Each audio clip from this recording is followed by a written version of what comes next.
ठीक है, चलो। तो गेटिंग सिस्टम क्या होता है, आपको याद है एक चीज, ये जो आपने पढ़ा है इसे क्या बोल देते थे, ड्रैग। ठीक है, और ये था हमारा कोप। ठीक है, ये था कोप। ठीक है, क्रोप, जो भी आप बोलना चाहो। ठीक है, अब ये जो है ये है आपकी कैविटी। पैटर्न इसमें लगा हुआ था, अब बन गई है कैविटी। कैविटी में ये वाला जो पार्ट था ऐसे, और फिर ये था यहाँ पर ऐसे, ये वाला पार्ट था यहाँ पर ये। ठीक है, जल्दी जल्दी से मुझे नाम बता दो इसका, थोड़ा आपका और फिर से रिवाइज हो जाएगा। This is the runner. ठीक है, ये हो गया ये वाला पार्ट, इसका नाम क्या है, गेट या इन गेट, है ना, या गेट या इन गेट। ये है कैविटी। ठीक है, ये है राइजर, इज द राइजर। अरे याद हो गया मतलब है, सही बात। ये है स्प्रू, बहुत बढ़िया। और ये क्या नाम था इसका, पावरिंग बेसिन, बहुत बढ़िया है, पावरिंग बेसिन। ठीक है, अब जो मेरा गेटिंग सिस्टम है वो क्या कहलाता है, जो गेटिंग सिस्टम है, एक तो गेट हो गया, एक है गेटिंग सिस्टम, पूरा सिस्टम। पूरे सिस्टम में आपका जितना भी ये वाला पार्ट है ना, जितना भी ये आपका लगा हुआ है कि राइजर हुआ, स्प्रू हुआ, पोरिंग बेसिन हुआ, कैविटी है, पैटर्न नहीं है, कैविटी है, ये सब का सब हमारा किस में आ जाता है, गेटिंग सिस्टम में। ठीक है, गेटिंग सिस्टम में। तो गेटिंग सिस्टम में हमारे राइजर होते हैं क्या, गेटिंग सिस्टम में, यस। गेटिंग सिस्टम में रनर होता है, यस। गेटिंग सिस्टम में खुद का इनगेट होता है, यस। गेटिंग सिस्टम स्प्रू होता है, यस। पोरिंग बेसिन होता है, यस। ठीक है, कैविटी है, पैटर्न नहीं है गेटिंग सिस्टम में। कैविटी है, ऑब्वियस है, वो कैविटी तो रहेगी जिसमें उस चीज को जाना है, मोल्टन मेटल को। ठीक है, पैटर्न नहीं है गेटिंग सिस्टम में। बात एकदम क्लियर है। गेटिंग सिस्टम में मोल्डिंग सैंड है, अब बताओ आंसर। गेटिंग सिस्टम में मोल्डिंग सैंड है नहीं। गेटिंग सिस्टम वो कैविटी है जहां से मेरा मोल्टन मेटल भाग रहा है। ठीक है, जो वो खाली जगह है, मोल्डिंग सैंड से बनेगा, but moulding sand getting system में नहीं आएगा। क्या हुआ, ठंड ज्यादा लग रही है, गर्म ज्यादा हो गया। इसे नॉर्मल अगर बंद भी रखोगे तो भी ठीक है, मतलब शायद इसकी वजह से आपने कर लिया है। टेम्परेचर तो ठीक ठाक सा हो रहा है, चलो ठीक। तो अब ये जो गेटिंग सिस्टम दिख रहा है ना, ये इतना सिंपल नहीं होता, इसमें बहुत सारी चीजें होती हैं। तो एक एक चीज लेके चल रहा हूँ, एक एक चीज यहाँ पर। ये आपको रफली तो पता ही है ना, ठीक है। तो अब इसमें एक एक चीज लेके चलते हैं। एक सेकेंड रुकना, शुरू किया, अब इसमें डिलीट हो सकती है ना ये वाली चीज।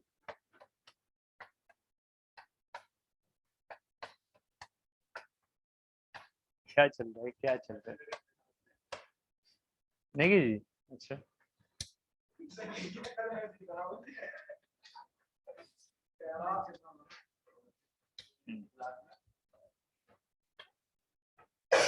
ठीक है, तो स्टार्ट करें फिर। यहाँ मैं आपसे ये कह रहा हूँ, सबसे पहले क्या था, लेडल। संजय भाई, ये क्या था, लेडल। इस लेडल से हमने क्या किया, जो मोल्टन मटेरियल था उसे डाला। कहाँ डाल रहे हैं, पोरिंग बेसिन में। सबसे पहले आ गया हमारे पास पोरिंग बेसिन। ये कुछ ऐसा डायग्राम बनता जाएगा धीरे धीरे। जो ये पोरिंग बेसिन है, ये क्या है, एक तरह से वो जगह जहां पर मोल्टन मेटल सबसे पहले आ रहा है। ठीक है, उसके बाद जो स्प्रू है वो ऐसा नहीं है। स्प्रू कैसे बन के आता है, ऐसा होता है शेप में। ऐसा क्यों होता है, ये चीजें मैं अभी आगे बताऊंगा आपको। आई थिंक हो सकता है सोमवार में बताऊं।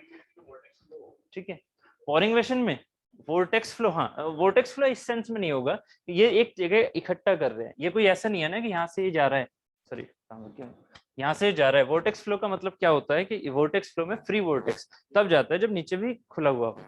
ठीक है, ये इस साइड है, इकट्ठा है, इस साइड से फ्लो जा रहा है। इधर ये सिर्फ इकट्ठा करने के लिए यूज कर रहे हैं। मतलब एक जैसे ये है ना, ये वाला पार्ट, ये वाला पार्ट आपको एक ढाल दे दे, एक होता है ना ढाल बना देना, जिससे कि ये वाली चीज आ जाए, जिससे कि ये वाली चीज तो हमारी एकदम वैसी रहेगी, लेमिनार फ्लो या स्टेडी फ्लो टाइप से इसके अंदर।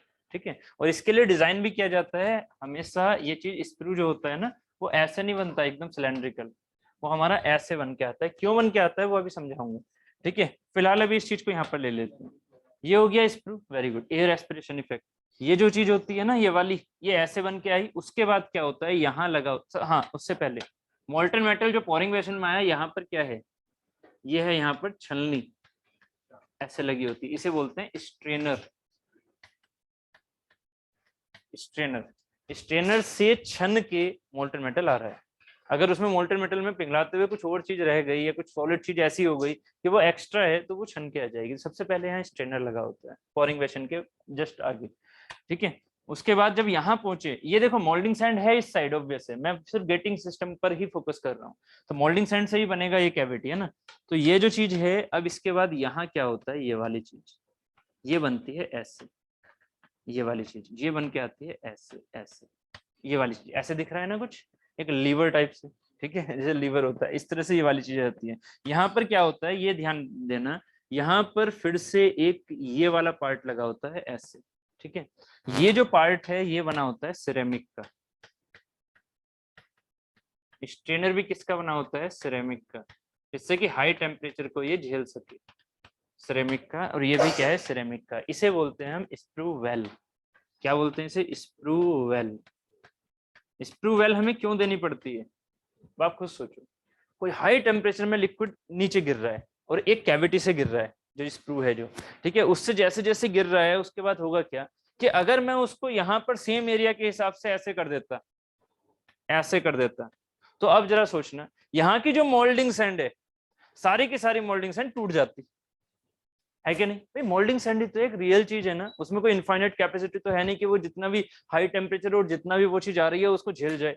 वेलोसिटी के साथ आ रहा है ना, वेलोसिटी के साथ आ रहा है। मोल्डिंग सैंड है वो इसे यहाँ पर क्या कर देगा, खराब कर देगा, है ना। अगर आप ऐसा काम करो कि नीचे एक फ्लैट सरफेस दे दो और वो काफी बड़ी सी, तो उस पर जब वो जाएगा ना तो उस पर स्प्लैशिंग होगी। क्या होगी, स्प्लैशिंग, छिड़काव होगा। अगर इस पर स्प्लैशिंग करवाओगे, किस पर, सीधी मोल्डिंग सैंड पर, ये रही मोल्डिंग सैंड, तो मोल्डिंग सैंड खराब हो जाएगी, टूट जाएगी।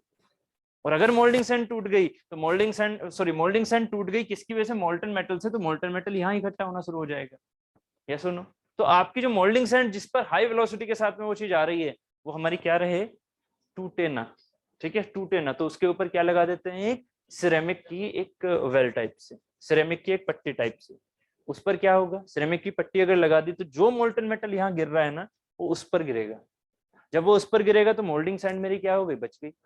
यस और नो, समझ में आ रहा है ना। मोल्डिंग सैंड बच रही है और इस पर क्या हो रहा है, स्प्लैशिंग हो रहा है ऐसे। भाई जब मोल्टन मेटल आएगा ऐसे तो उस पर क्या होगा, सिरेमिक की प्लेट पर डलेगा और ऐसे स्प्लैशिंग होगा। तो इसी जो ये वाला एरिया होता है जहां पर स्प्लैशिंग हो रखी होती है, इसीलिए थोड़ा गहरा बनाना पड़ता है। बात समझ में आ रही है, ये थोड़ा गहरा बनाना पड़ेगा जिससे कि वो स्प्लैशिंग होकर यूनिफॉर्म हमारा यहाँ पर फ्लो हो।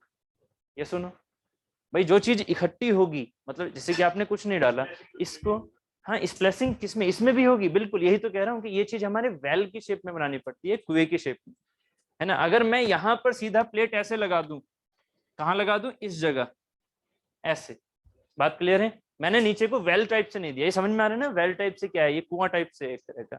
अगर ये कुएं की टाइप में मैं यहाँ पर ये सिरेमिक ना लगा के मैं सीधा सिरेमिक प्लेट यहाँ लगा देता हूँ, है ना। तो अब बताना, जो ये मटेरियल आएगा वो यहाँ स्प्लैशिंग होके इस वाले फ्लो में भी तो स्प्लैशिंग चल रही होगी ना फिर।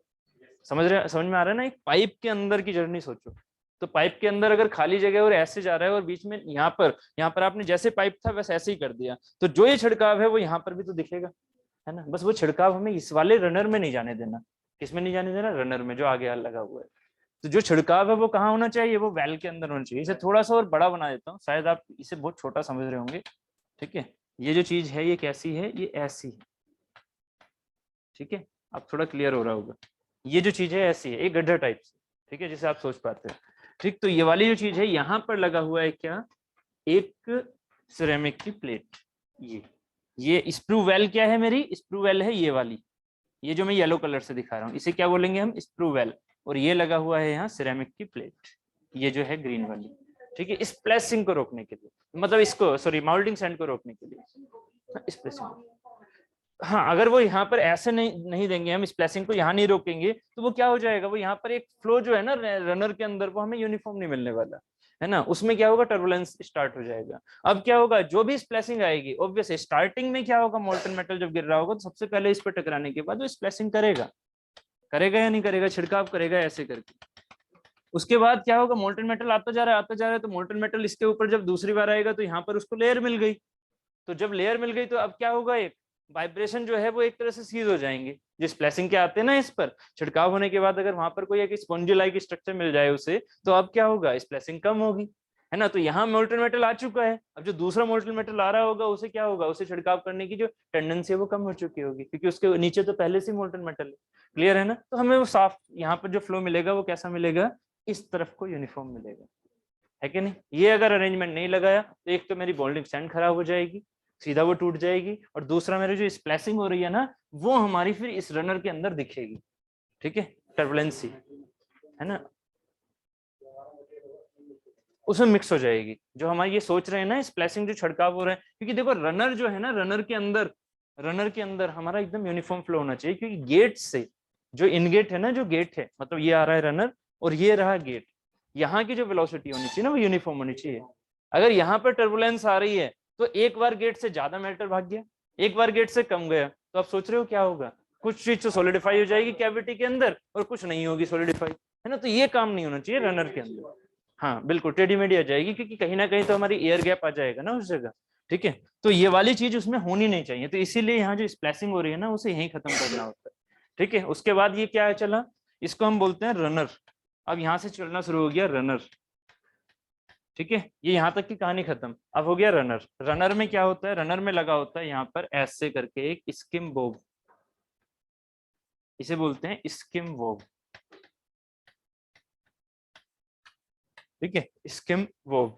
इस स्किम वोव से क्या होता है, स्प्लैशिंग हुई यहाँ पर, ऐसे छिड़काव हुआ, स्प्लैशिंग हुई, ये जो इस तरह से गया, यहाँ पर क्या होगा, जो इसमें अगर मान लीजिए कोई एक अंदर में ना हैवी ऐसे ना डेंस्ड ये है आपकी इम्प्योरिटी, डेंस्ड इम्प्योरिटी है, जब वो स्प्लैशिंग होके आगे यूनिफॉर्म जा रहा है, ठीक है, तो डेंस इम्प्योरिटी जो है ना वो इसके अंदर जो भी होगी, और एक हो सकता है इसके अंदर लाइट इम्प्योरिटी हो as compare to the molten metal density, हो सकता है कि इसके अंदर कुछ इम्प्योरिटी हो जो कि हाई डेंसिटी की हो सकता है कुछ लेस डेंसिटी की। तो लेस डेंसिटी वाली क्या होंगी, इससे ऊपर, लेस डेंसिटी हमेशा ऊपर होता है, हाई डेंसिटी नीचे चल रही होंगी। तो अगर हाई डेंसिटी वाली जो हमारे पास इम्प्योरिटी है इस मोल्टन मेटल के अंदर, उसको हम ऐसा सोचते हैं कि उस वो जो चीजें हैं वो नीचे चल रही हैं, अगर उन्हें ये वाला गैप मिल गया तो वो नीचे चलेंगी, और जब वो नीचे चलेंगी तो यहाँ पर हमारी हाई डेंसिटी की इम्प्योरिटी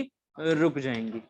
तो स्किम वो एक ऐसा रिजर्वोयर है जो कि हमारी इम्प्योरिटी को अपने अंदर कंटेन करने की कोशिश करता है, ठीक है। किस चीज से, स्ट्रेनर से अगर बाहर नहीं हुई तो, एक तो स्ट्रेनर से तो बहुत मोटी मोटी जो है जो इम्प्योरिटी वो हमारी रुकी हुई है, बट अगर मान लीजिए यहाँ पर कुछ ऐसी इम्प्योरिटी है जो स्ट्रेनर से साफ नहीं हो पा रही है, तो फिर स्किम वो वहां पर ये काम करता है। मोल्टन मेटल ही आ रहा है ना, अगर उसमें इम्प्योरिटी है, मान लेते हैं मोल्टन मेटल में इम्प्योरिटी नहीं है, तो यहाँ मोल्टन मेटल है, कोई दिक्कत ही नहीं है।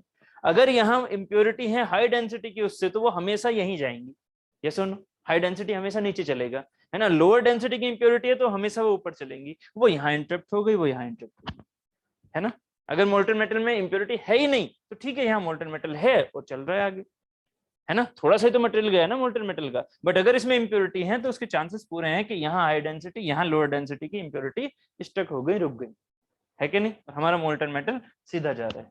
क्लियर है, ऐसा नहीं है कि यहाँ जगह है तो मोल्टन मेटल नहीं जाएगा, मोल्टन मेटल तो जाएगा, उसी के अंदर तो इम्प्योरिटी है, ठीक है, बट वो इम्प्योरिटी हमारी इस साइड और इस साइड रुक जाएंगी। ये हो गई हमारी कौन सी, lower density, lower density impurity.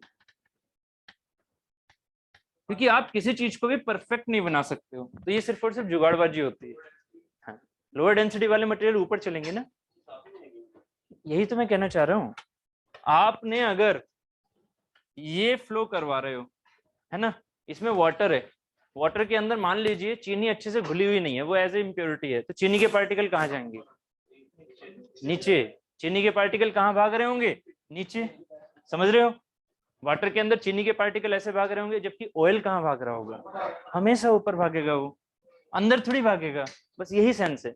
If impurities are present तो स्किम वो हमारा फायदा दे देगा, इम्प्योरिटी प्रेजेंट नहीं है तो कोई टेंशन नहीं है, वो तो भाग ही रहा है।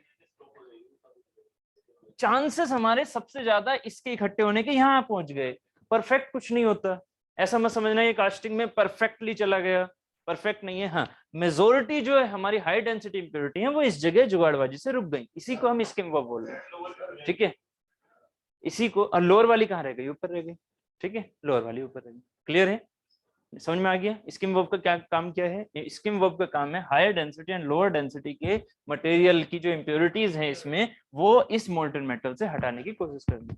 ठीक है, और वो काम इससे परफेक्टली हो रहा है, मतलब कोशिश पूरी कर रहा है ये वाला जो अरेंजमेंट। स्प्रू वेल में भी रुकेंगे, बट स्प्रू वेल में क्या है? छिड़काव है। छिड़काव है तो जो चीनी के पार्टिकल आप सोच रहे हो अपने माइंड में, वो भाग भी तो रहे हैं ऊपर, क्योंकि वो छिड़काव है ना। यहाँ छिड़काव नहीं है, यहाँ एक स्मूथ फ्लो है। ठीक है, और स्मूथ फ्लो में कभी भी चीनी यहाँ नहीं भाग रही होगी। चीनी कहाँ भाग रही होगी? नीचे, और ऑयल भाग रहा होगा ऊपर। क्लियर है? ठीक है, चलो। तो ये हम पहुंच गए हैं अब कहाँ? स्किम वर्ब के आगे रनर ये भी चल रहा है, ये भी रनर ही है ना, ये भी रनर है। स्किम वर्ब से आगे या पीछे वो रनर ही चल रहा है। बस अब यहाँ पर सोचना, अब ये हो जाता है स्टार्ट यहाँ पे इन गेट।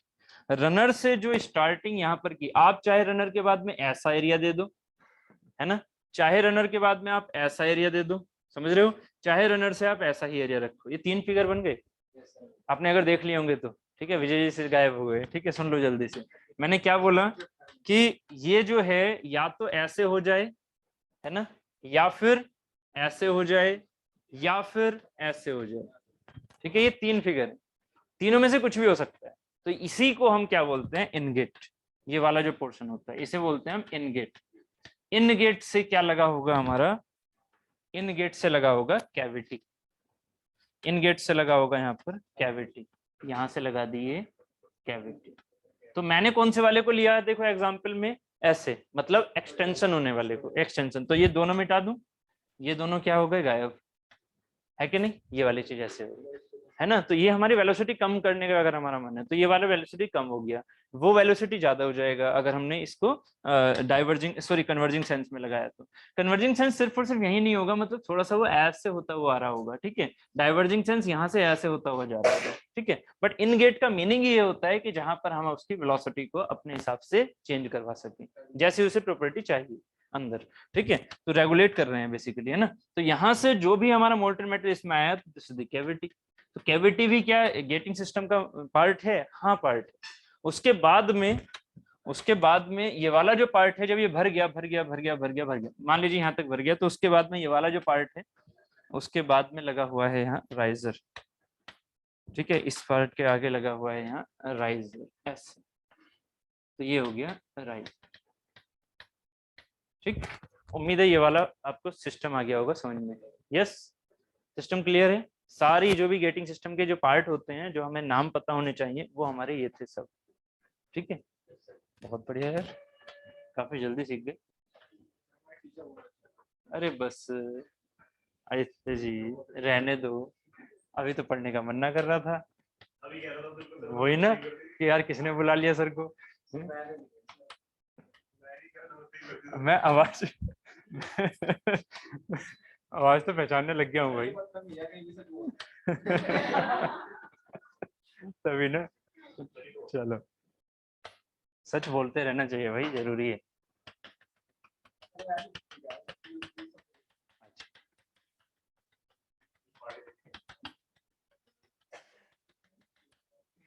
ना ना ना, ये वाले नाम ना रखवाने हैं। ठीक है। अरे यार, ऐसे जी भाई, ऐसे ऐसी हरकतें ना करो यार। ठीक है, ऐसी हरकतें ना करो भाई। चलो ठीक है, तो गेटिंग सिस्टम हो गया हमारा कंप्लीट। ये था हमारा क्या इसमें, ये जो मैंने अभी दिखाया है ऐसे करके, ये हो गया हमारा मोल्डिंग। ये है हमारा मोल्डिंग सैंड। तो moulding sand is not a part of the getting system. ठीक है, ये हो गया मोल्डिंग सैंड। मोल्डिंग सैंड में यहाँ तक मान लेते हैं इसको ऐसे करके ना, कोप को कहाँ तक लेके चले? यहाँ तक लेके चल लेते हैं। तो ये वाला पार्ट क्या हो गया यहाँ से ऐसे, ये हो गया कोप नीचे वाला, सॉरी ड्रैग नीचे वाला, और कोप हो गया ऊपर वाला। ठीक है, ये कहानी हो गई यहाँ तक कंप्लीट। ठीक है, गेटिंग सिस्टम समझ में आ गया। अब मैं छोटी छोटी बातें और कर लेता हूँ, लाइक स्प्रू पे ऐसी डिजाइन क्यों होती है, और राइजर के डिजाइन में सॉल्वनोस रूल्स क्या कहता है। ठीक है, ये छोटी छोटी बातें हो जाएंगी और आपका शायद 2.5 तब तक बच जाएगा। ठीक, 3 नहीं, आप आधा घंटे का, थोड़ा 3 बजे क्लास है ना, तो आधा घंटा थोड़ा रिलैक्स कर लेना। ठीक है, चलो। सही।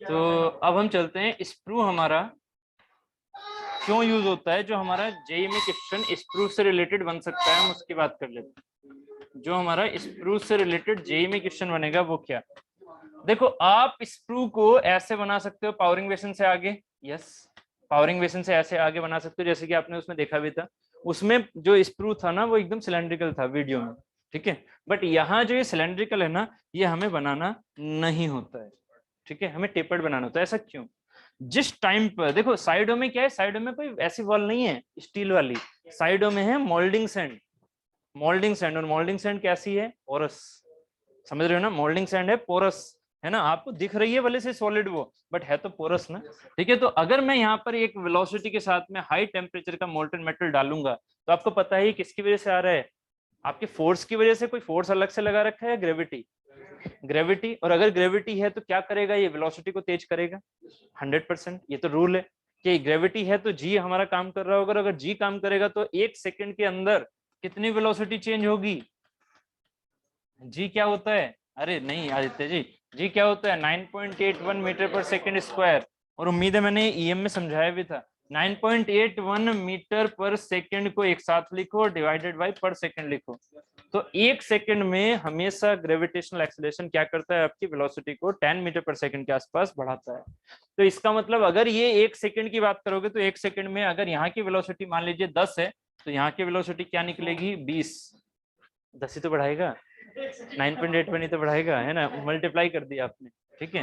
तो ये कितना बढ़ेगा, सिर्फ और सिर्फ सेंस को समझो ना, एक सेकंड में इतनी वेलोसिटी बढ़ाता है ना, तो इतनी वेलोसिटी बढ़ा रहा है मतलब इतना ही तो चेंज कर रहा है। तो अगर शुरू में 10 मीटर पर सेकंड थी, तो अब यहाँ कितनी हो जाएगी 20 मीटर पर सेकंड अप्रोक्सीमेट, अगली सेकंड में जब यहाँ पहुंच जाएगा 30 मीटर पर सेकंड, है ना। तो वेलोसिटी अगर बढ़ रही है, तो अब आपने एफएम भी पढ़ा हुआ है अगर आपको याद हो तो, अगर वेलोसिटी बढ़ेगी तो एरिया क्या होगा, कम होगा, है ना, क्योंकि डिस्चार्ज तो सेम आ रहा है, हाँ प्रेशर हमारा घट जाएगा, एरिया अगर हमारे पास, सॉरी ये वेलोसिटी जो हमारी बढ़ रही है तो क्या होगा, शेप में एरिया कम होगा, शेप में एरिया कम होगा, आपने तो शेप में एरिया कम दिया ही नहीं, आपने क्या दे रखा है, जो स्क्रू है सिलेंड्रिकल, तो आपने तो जगह दे रखी है खाली। अब एग्जाम्पल याद करो टोटी वाला, एग्जाम्पल याद करो टोटी का, आपने टोटी से पानी को, टैप जो होता है टैप, पानी निकालो तो पानी कैसे जाता है उसमें, हमेशा ऐसे जाएगा, टेपर्ड जाएगा, क्यों जाएगा, क्यों जाएगा, क्योंकि यहाँ वेलोसिटी ज्यादा, यहाँ वेलोसिटी कम, तो सो यहाँ का एरिया छोटा बनेगा, क्योंकि डिस्चार्ज इसका सेम है, तो यहाँ का एरिया छोटा बनेगा, इसी वजह से एरिया यहाँ पर कम दिखता है आपको, है ना। इस केस में क्या था, प्रेशर क्या था इस केस में, हर जगह प्रेशर 1 atm, प्रेशर चेंज नहीं हो रहा था इस कहानी में, याद करो इस कहानी में 1 atm हर जगह प्रेशर है, ओपन है ना ये, है ना। तो इसका मतलब क्या हुआ, यहाँ पर जो ये एरिया छोटा हो रहा है उससे यहाँ का प्रेशर छोटा नहीं हो रहा, यहाँ पर क्या है, यहाँ वेलोसिटी तेज है, क्योंकि ग्रेविटी फ्लो है, वेलोसिटी तेज है, इस वजह से यहाँ का एरिया छोटा हो गया। ये भी यहाँ पर यही तो काम कर रहा है जो ग्रीन वाला पार्ट है, ग्रीन वाला पार्ट क्या है, मोल्टन मेटल, मोल्टन मेटल किस में जा रहा है, मोल्टन मेटल किस में जा रहा है, स्प्रू में। अब एक बात बताइए, यहाँ का प्रेशर ज्यादा है, आप भूल गए हैं, यहाँ का प्रेशर ज्यादा नहीं, यहाँ का भी 1 atm है, क्यों, क्यों, क्योंकि ये चीज घूम फिर के कहाँ से लगी हुई है, राइजर से, इसका मतलब एयर तो भरी पड़ी है उसमें, है ना। ऐसा मत सोचना कि यहाँ पर एयर इंटरप्टेड है, हमने कोई प्रेशराइज कर रखा है इसे, राइजर से भरा पड़ा है ना पूरा, तो भरा पड़ा है, तो यहाँ पर भी तो 1 atm है, तो ये भी 1 atm, और जो यहाँ भेज रहे हो ये भी 1 atm, इसका मतलब प्रेशर की कहानी हो गई खत्म। बात क्लियर है, इतना समझ में आ रहा है, यहाँ हर जगह प्रेशर कांस्टेंट है, तो हुआ क्या फिर, जो ये ग्रीन वाला मोल्टन मेटल है ड्यू टू ग्रेविटी किस में कन्वर्ट हुआ, ये शेप आएगी इसकी ग्रीन वाले की ऐसी टेपर्ड, यस और नो। इसने क्या, इस वाले मटेरियल ने कुछ किया क्या, इस वाले मटेरियल ने, इस वाले येलो वाले मटेरियल ने, मैं इसको थोड़ा सा मिटा देता हूँ, येलो वाला मटेरियल है जो हमने शेप दी थी, बट जो हमारे पास नेचुरल शेप मिली किसकी, मोल्टन मेटल की, वो ऐसी मिली आती थी, यस समझ में आ रहा है, इतना समझ में आ गया, वो ऐसी आती ही मिल रही है, ठीक है। ये मैंने कोई सेक्शन मान लिया था, इसे हटा देते हैं, ठीक है। अगर मैं स्प्रू को ऐसा बनाता, अब थोड़ा समझना, अब मैं स्प्रू को ऐसा बनाता कैसा, येलो की तरह, तो इसमें मोल्टन मेटल, तो ये यहाँ क्या बच जाता, ये थोड़ा फील हो रहा है ना, पाइप तो ऐसे है जो आपने बनाया है ना, बट उसमें मोल्टन मेटल जब गिराया ना ग्रेविटी की हेल्प से, तो मोल्टन मेटल ऐसे आता हुआ दिख रहा है, तो यहाँ पर जो स्पेस है उसमें क्या बच गया, वैक्यूम, नहीं, एयर। क्यों? क्योंकि ये कोई दीवार नहीं है, ये क्या है, नहीं एटमॉस्फेयर तो है ही, साथ में इधर वाली साइड में कोई स्टील की दीवार नहीं है, इस वाली साइड में क्या है, मोल्डिंग सैंड, और मोल्डिंग सैंड में एयर आज पार पार पार हो जाती है। इसका मतलब ये वाली साइड क्या हो गई हमारी, एयर की आ गई। आप अगर चलो इमेजिनेशन में मोल्टन मेटल आगे आगे बढ़ता जा रहा है, बढ़ता जा रहा है, आगे बढ़ता जा रहा है, तो एयर वो लास्ट वाली निकाल दी उसने, सामने वाली एयर तो निकाल दी उसने, ठीक है, इधर वाली एयर तो सैंड से पास हो जाएंगी ना। समझ रहे हो मेरी बात को, मैं क्या कहना चाह रहा हूँ। ये मोल्टन मेटल आ रहा है, इस सेकंड पर देखा यहाँ तक पहुंचा, आगे अगर रफली में डायग्राम बना दूं, रफली ऐसे हो गया, ये कैविटी, ये राइजर, रफली हो गया। ये मोल्टन मेटल आगे जाएगा, जाएगा, जाता जाता जाता जाता इसने एयर को निकाला निकाला निकाला, वहां पहुंच गया, है ना। समझ रहे हो मेरी बात। क्या इस मोल्टन मेटल पूरे इसको भर दिया, पूरे को, समझ रहे, पूरे को भर दिया नहीं। इसकी टेंडेंसी क्या है, टेंडेंसी क्या है, इसको ऐसे आने की, इस स्प्रू में अगर वो ऐसे आएगा तो यहाँ पर एयर इंटरप्ट होने के चांसेस एक तो ये वाले हैं, एक तो ये वाले हैं जो इस शुरू में एयर थी, एक वो वाले भी तो चांसेस है, जो मोल्डिंग सैंड इस साइड है ना, जो मोल्डिंग सैंड इस साइड है ऐसे, इस साइड, और एयर क्या है इस साइड, ओपन एनवायरनमेंट। समझ रहे हो, ये वाली एयर भी तो यहाँ फंस सकती है ना बार बार आके। समझ रहे हो मेरी बात को, क्योंकि ये पोरस चीजें होती हैं। जब एयर यहाँ परमेबिलिटी के हिसाब से बाहर निकल सकती है, तो एयर यहाँ अंदर भी तो आ सकती है। उसे कौन सी जगह मिल रही है आने की, ये वाली। और अब जब ये वाली जगह है और आप इसमें मोल्टन मेटल डालते जा रहे हो, तो क्या होगा कि एयर के साथ में मिक्स होकर नीचे जा रहा है ना। तो यहाँ जो चीज है कैविटी, उसमें तो एयर हम हटा ही नहीं सकते, है ना। बार बार आप डालते रहोगे, नया नया प्रोसेस बनाते रहोगे, प्रोडक्ट बनाते रहोगे, इसमें हमेशा एयर यहाँ इंटरप्ट होगी ही होगी। एयर तो तब हटेगी ना जब ये वाली चीज यहाँ से बिल्कुल परफेक्ट हो, इधर से कोई एयर आ ना सके, और ये पूरा इसकी सामने वाली एयर को धक्का देते हुए बाहर निकाल दे, तभी तो एयर हटेगी इस कैविटी में से। बट यहाँ तो एयर क्या है, यहाँ पर ये जा रहा है, एयर बीच में फंस गई, तो ये एयर तो हमेशा मोल्टन मेटल के साथ में यहाँ फंसेगी ही फंसेगी। बात एकदम क्लियर है, ठीक है। इसीलिए स्क्रू को आप ऐसा येलो वाला बनाओगे या ग्रीन वाला बनाओगे, पहले से ही आप ग्रीन वाला बनाओगे, जिसकी हेल्प से ये जो एयर आ रही है वो कभी भी इससे अंदर ना जाए, है ना, इसके अंदर ट्रैप ना हो। बात एकदम क्लियर। ये होता है स्क्रू का डिजाइन, ठीक है। क्या चीज, ना 100% नहीं, देखो हर चीज में डिफेक्ट्स होते हैं, अभी डिफेक्ट तो मैंने पढ़ाया नहीं है, अब जस्ट इसके बाद में डिफेक्ट्स ही होंगे, राइजर को कंप्लीट कराने के बाद डिफेक्ट होंगे, वो हम सोमवार को पढ़ेंगे। कभी भी कोई भी प्रोडक्ट प्योर नहीं बन सकता, एयर के हमेशा उसके ऊपर डिफेक्ट आते हैं कास्टिंग में हमेशा। क्या चीज, हाँ, अगर बैक प्रेशर ज्यादा हो गया, इसीलिए तो हम पढ़ते हैं गेटिंग सिस्टम में प्रेशराइज्ड एंड अनप्रेशराइज्ड गेटिंग सिस्टम। अब ये जो चीज है ना, अनप्रेशराइज्ड एंड प्रेशराइज्ड गेटिंग सिस्टम, ये एक्चुअली जेई में इतने डेप्थ में नहीं है ना। जो आप ये सोच रहे हो ना कि वापस आएगा, वापस बिल्कुल आ जाएगा।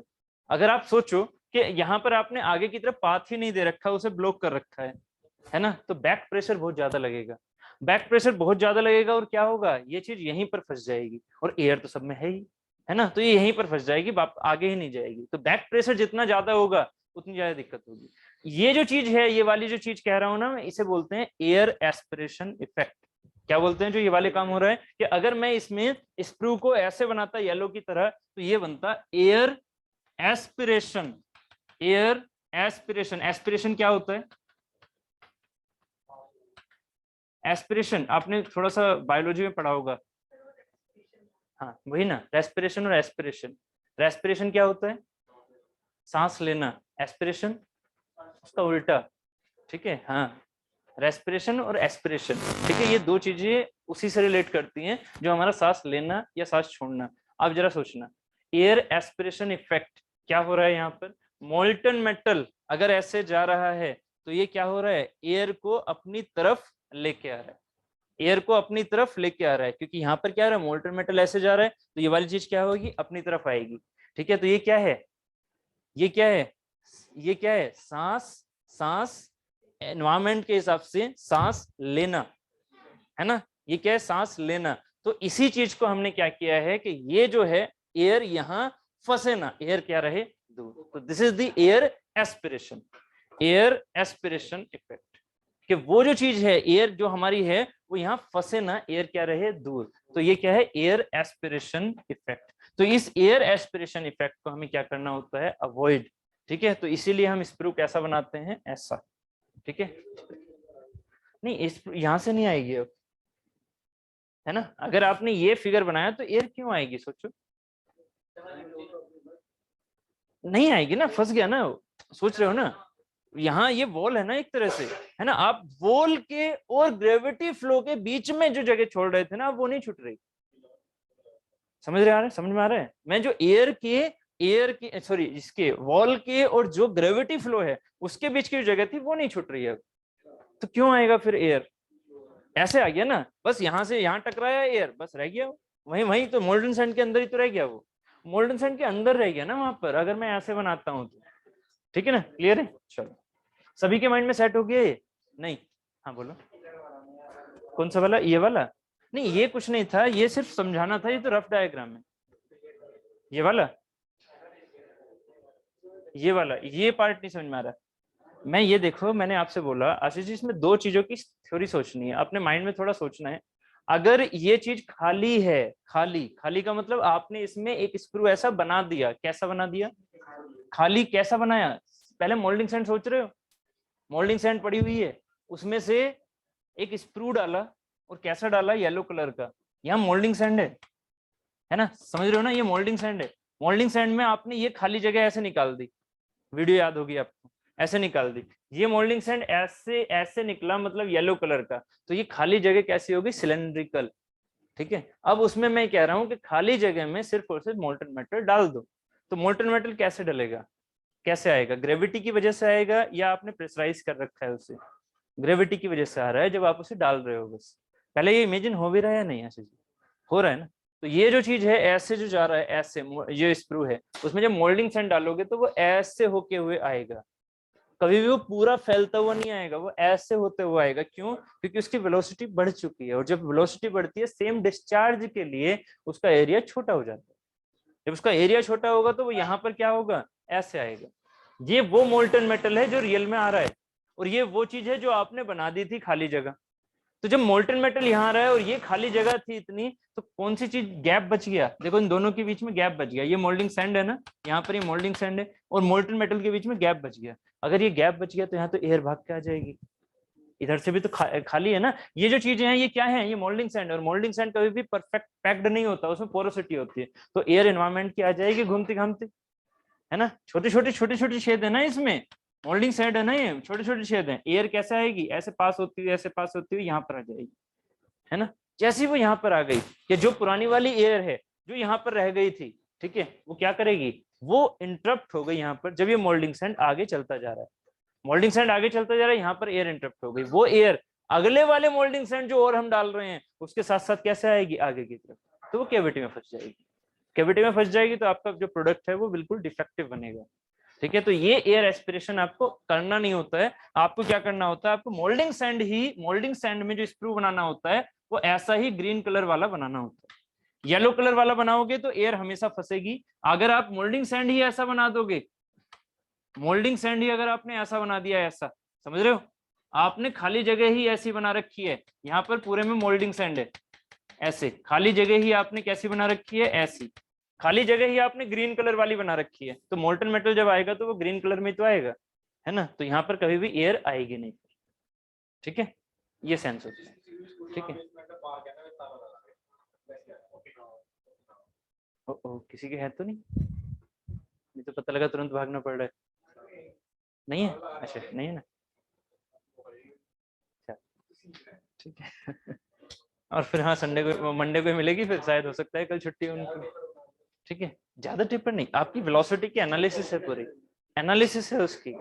अगर ना कैलकुलेशन आपके में नहीं है, वो पूरी एनालिसिस है। किसकी एनालिसिस है, अनप्रेशराइज्ड एंड प्रेशराइज्ड गेटिंग सिस्टम, वो चीजें हमारी एनालिसिस में आती है। ठीक है, वो चीजें आपको नहीं पढ़नी, बस आपको ये समझना था एयर एस्पिरेशन इफेक्ट कैसे और शेप क्या है, बस के पेपर बस क्यों है कि एयर एस्पिरेशन इफेक्ट, बस ये चीज।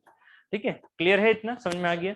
अब बात कर लेते हैं राइजर की, ये चीज हो गई। अब बात कर लेते हैं राइजर की। देखो, जितना जितना मुझे जेई में समझाना है मैं उतना ही लेके चल रहा हूँ, ठीक है फिलहाल। तो राइजर में क्या होगा, राइजर हमेशा बनता है कि उसका जो सोलिडिफिकेशन है ना, लिखा हुआ आपकी उसमें है पूरा, है ना, बहुत ज्यादा लिखवा रखा है ना इस वाली इसमें फाइल में। सोलिडिफिकेशन जो है वो उसमें क्या हो, after the solidification of cavity, after the solidification of cavity, yes और नो? इसको हमने कहाँ समझा था थोड़ी दिन पहले? नहीं, कास्टिंग तो चल ही रहा है। थोड़े दिन पहले हमने समझा था श्रिंकेज अलाउंस में, कि जब श्रिंक हो रहा है तो ऊपर वाला जो लिक्विड श्रिंकेज है हमारा, लिक्विड श्रिंकेज राइजर से कौन कौन सा कंपनसेट होगा? अगर आपको याद है तो मेहनत हमें और कम करनी पड़ेगी। राइजर से कौन कौन सा श्रिंकेज कंपनसेट होगा? Liquid and solidification. याद आ रहा है? नहीं, कुछ तो डाउट है यहाँ बोलो। हाँ, सॉलिडिफिकेशन। जब हमारा वो है 1500 वाला ये फेस चेंज है ना, उसे बोलते हैं, आगे को बोलते हैं सॉलिड श्रिंकेज। 3 नाम थे, कंफ्यूज मत होना। एक लिक्विड श्रिंकेज, हाँ है ना, एक लिक्विड श्रिंकेज, एक सॉलिडिफिकेशन श्रिंकेज, और आगे है फिर सॉलिड श्रिंकेज, है ना। तो सॉलिड श्रिंकेज किस वाले चीज से होता था? पैटर्न से। बहुत बढ़िया, सॉलिड श्रिंकेज पैटर्न से लिया जाता था। लिक्विड एंड सॉलिडिफिकेशन श्रिंकेज किससे कंपनसेट हुआ था? राइजर से। उम्मीद है आपको ये चीज याद होगी, है ना। बहुत बढ़िया। ओहो,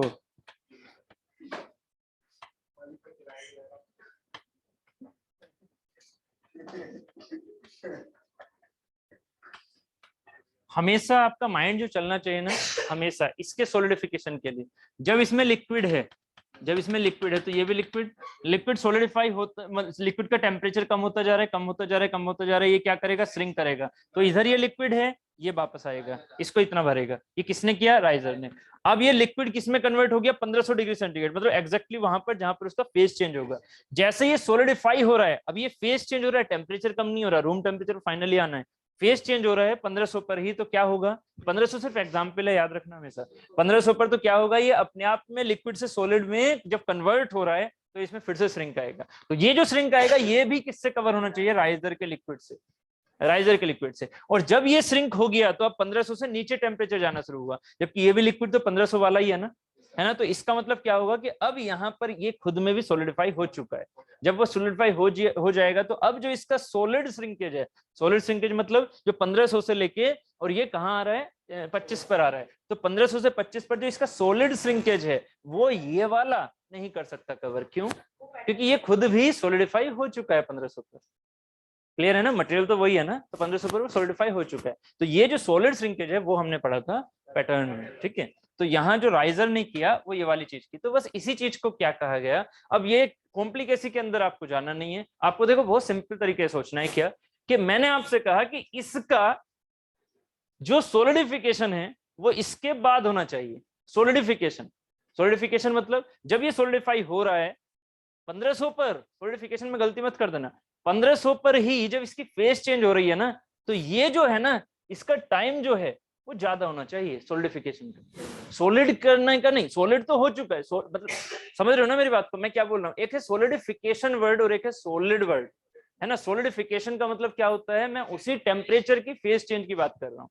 तो इसका जो सॉलिडिफिकेशन है पहले हो जाना चाहिए, इसका सॉलिडिफिकेशन बाद में होना चाहिए। ये हमारा पर्पस होना चाहिए। बात एकदम क्लियर है? इसका सॉलिडिफिकेशन पहले, इसका सॉलिडिफिकेशन बाद में। तो पहले और बाद में तुरंत माइंड में आ रहा है एक चीज, टाइम, कि इसमें टाइम क्या लगना चाहिए सॉलिडिफिकेशन होने में? ज्यादा। बस यही आपको सोचना है, आपको और ज्यादा डेप्थ में नहीं जाना। इसमें टाइम लगना चाहिए फॉर द सॉलिडिफिकेशन, मोर,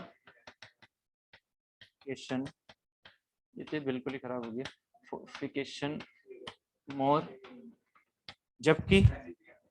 जबकि इसका सॉलिडिफिकेशन क्या होना चाहिए? हाँ?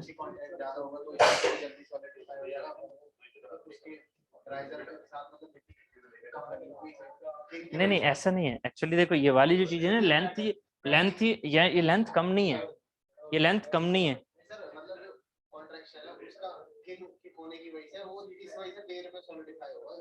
हाँ, ये होगा कब? जब आपके माइंड में ये चीज ये सेटिस्फाई होंगी। आप जो सोच रहे हो ना, बिल्कुल सही सोच रहे हो, बट यही तो कैलकुलेशन है जो इसे बचा रही है। अगर ये चीज आपने ऐसे ना करके इस चीज को क्या कर दिया, इसका कॉन्टेक्ट एरिया क्या कर दिया कम, और इसका कॉन्टेक्ट एरिया हो गया ज्यादा, क्योंकि कोप हमारा ज्यादा हाइट का भी हो सकता है, तो ये पहले सॉलिडिफाई हो जाएगा, है ना। जो आप सोच रहे हो बिल्कुल सही है, बट उसके लिए कैलकुलेशन बहुत जरूरी है। वो कैलकुलेशन दी थी सोविनोव साहब ने, ठीक है, सोविनोव्स रूल बोल देते हैं इसे, ठीक है। हाँ अभी लिखता हूँ, हाँ यही वाला V अपॉन ए, तो उसमें यही तो आ रहा है, उसमें सरफेस एरिया और वॉल्यूम ही तो आ रहा है जो आप सोच रहे हो, सरफेस एरिया एंड वॉल्यूम, ठीक है। चलो गुड, नहीं अच्छी बात है भाई, अच्छी बात है, ठीक है। सॉलिडिफिकेशन जो पीछे से तारीफ मिलती है ना, मुझे अच्छा लगता है, मेरे लिए नहीं, ठीक है तो अच्छा है। चलो सॉलिडिफिकेशन इसका क्या होगा, इसका होगा लेस टाइम में, ठीक है। अरे यार मतलब ये 5 मिनट बाद आपको वो चीजें चेंज हो जाती हैं कि अभी साइकिल थी अभी रिक्शा हो गई। अच्छा ओहो, चलो तो ये क्या है, time for the solidification more, time for the solidification less, इन्हीं को रिलेट करते हुए क्या मिला हमें, एक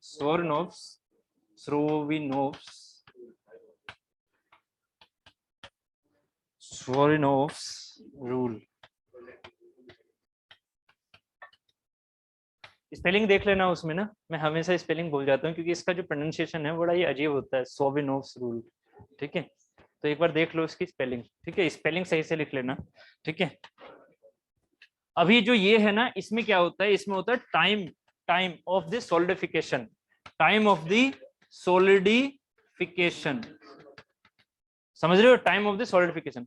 1700 से 1500 ये भी सेम टाइम में पहुंच रहा है, 1700 से 1500 ये भी सेम टाइम में पहुंच रहा है, बस यहाँ का जो 1500 पर सॉलिडिफिकेशन टाइम है वो क्या होना चाहिए, कम, जबकि यहाँ का 1500 पर सॉलिडिफिकेशन टाइम होना चाहिए ज्यादा, जिससे कि ये सॉलिड हो जाए, ये सॉलिड में कन्वर्ट हो जाए, जबकि ये अभी सॉलिड हुआ नहीं हो तो ये लिक्विड की तरह इसमें अंदर आ जाए, ठीक है। तो सिर्फ और सिर्फ यहाँ सॉलिडिफिकेशन टाइम की बात हो रही है, ना कि लिक्विड वाले सॉलिडिफिकेशन की भी, मतलब लिक्विड का जो श्रिंकेज हो रहा है ना उसकी बातें नहीं हो रही है। बात क्लियर है, ठीक है, फिर बनेगी नहीं, ठीक है। तो टी क्या क्या होता है, ये टी प्रोपोर्शनल टू होता है, T proportional to V upon A to the power n। अब यहाँ n की वैल्यू जो होती है वो सीधा आप याद रखना 2 होती है ना, यहाँ n क्या है वो गेट के हिसाब से कि किसके लिए क्या होगा, आपके हिसाब से सीधा V अपॉन ए का स्क्वायर याद रखना, अगर यहाँ n बोल दिया तो n इक्वल टू 2 है। और प्रोपोर्शनलिटी हटाते हुए इसी साइंटिस्ट के नाम के हिसाब से हम क्या लिख देते हैं, k, इसे बोलते हैं सोविनोव्स कांस्टेंट, ठीक है। तो k इंटू V अपॉन ए का square, this is the time for the solidification of the riser भी एंड ऑफ द कैविटी भी, ठीक है। राइजर के लिए भी ये फॉर्मूला वैलिड है, कैविटी के लिए भी ये फॉर्मूला वैलिड है, ठीक है। तो अब कैविटी एंड राइजर से जो हम रिलेट करेंगे वो हमेशा क्या रिलेट करेंगे, अब मैं यहाँ पर इसका न्यू नाम लिख रहा हूँ कि इसे मैंने बोल दिया टी कैविटी, वो क्या है कि सोविनोव्स रूल के हिसाब से जो कांस्टेंट होता है फॉर ए फिक्स कास्टिंग, के इधर का और इधर का दोनों का सेम होता है। लाइक अभी मैं समझाता हूँ, कैविटी के लिए क्या लिखोगे, के cavity into V cavity upon में ए कैविटी का स्क्वायर, ऐसे लिखोगे कैविटी के लिए, जबकि इसके लिए क्या लिखोगे, राइजर के लिए टी राइजर, के riser, V riser upon A riser, समझ रहे हो, दोनों की शेप तो अलग ही है ना, तो इनके अलग अलग वॉल्यूम, अलग अलग सरफेस एरिया, और ये ए क्या है, क्रॉस सेक्शन एरिया नहीं है, ये भी याद रखना, A is the surface area, surface area समझते हो ना, जो वो कैनवास वाला हिसाब होता था अपने क्षेत्र मिति में जब आप पढ़ते थे कि किसके ऊपर कितना ज्यादा सरफेस लगाना पड़ रहा है, मतलब एक, हाँ नहीं कैनवास मतलब जो पेपर है ना, पेपर से कितना मंड रहे हैं उस चीज को, ठीक है। तो वो क्या, वो कॉन्वेक्स होता है यार, ठीक है। तो V R upon V A का स्क्वायर, अब ये कास्टिंग सेम है ना, ये कास्टिंग सेम है फॉर सेम कास्टिंग के कैविटी इक्वल टू होता है के राइजर, फॉर सेम कास्टिंग ये जो कांस्टेंट है वो होता है सेम। तो अब क्या होना चाहिए आपके हिसाब से, जरा आंसर दो, क्या होना चाहिए, टी फॉर कैविटी ज्यादा होना चाहिए, टी फॉर राइजर ज्यादा होना चाहिए, बराबर क्यों, बराबर होंगे तो सॉलिडिफाई हो गया, क्या होना चाहिए, T for cavity time for solidification, इसलिए तो लिखवा रखा है ये, time for solidification of the cavity कम होना चाहिए as compare to time for solidification of the riser. जी फंस गया, टाइम अगर उसका सॉलिडिफिकेशन का टाइम ऑफ सॉलिडिफिकेशन वो सॉलिडिफाई जल्दी हो गया तो कैविटी जल्दी होनी चाहिए ना, राइजर अगर जल्दी हो गया तो फिर तो कैविटी आपकी हो रही थी वो तो यहाँ राइजर तो सूख गया है कि ना, बस यही चीज आपको समझनी थी, ठीक है। तो टाइम फॉर कैविटी क्या होना चाहिए, time for cavity should be less than time for riser, yes. इसका मतलब ये चीज हमेशा क्या होगी, T cavity is less than T riser, so यहां से एक फॉर्मूला निकल के आ जाएगा, V cavity upon A cavity का square should be less than V riser upon A riser का स्क्वायर। क्या चीज? टी कैविटी का, वही विश्वजीत जी वाली डाउट है ना, ठीक है। इतनी दूर होने के बाद भी इन्हें और ना सोचवाओ, मान जाओ, ठीक है। चलो ठीक है, उम्मीद है समझ में आ गया, ठीक है, कि T4 कैविटी क्या होनी चाहिए, कम as compare to T4 riser. T riser हमेशा क्या होना चाहिए, ज्यादा, है ना। टाइम फॉर सोल्डिफिकेशन क्या होना चाहिए, ज्यादा। ये टाइम ऐसा नहीं है, टाइम क्या है बेसिकली, ये टाइम ड्यूरेशन है, ड्यूरेशन, समझ रहे हो ना, ये टाइम ड्यूरेशन है उसके सोल्डिफिकेशन होने की, है कि नहीं, ठीक है। तो टाइम फॉर द राइजर क्या होना चाहिए, ज्यादा, ठीक है, सोल्डिफिकेशन होने का। तो ये कहानी थी हमारी सोर्नोव्स की, ये कहानी थी राइजर की, ठीक है। तो आई थिंक इतना काफी है, ठीक है ना, काफी है इतना। अब हमारे पास जो अब रहेगा ना, वो गैस डिफेक्ट रहेगा। तो ये जो उस दिन सोमवार को मुझे शुरू में पढ़ाना था, ये भी मुझे टाइम मिल गया, ये हो गया, ठीक है। ट्यूसडे है ना, गैस डिफेक्ट के बाद स्पेशल कास्टिंग होगी चाहिए, कास्टिंग के बाद वेल्डिंग, है ना, वेल्डिंग फॉर्मिंग, वेल्डिंग के बाद फॉर्मिंग, ठीक है। हाँ ये सब चीजें।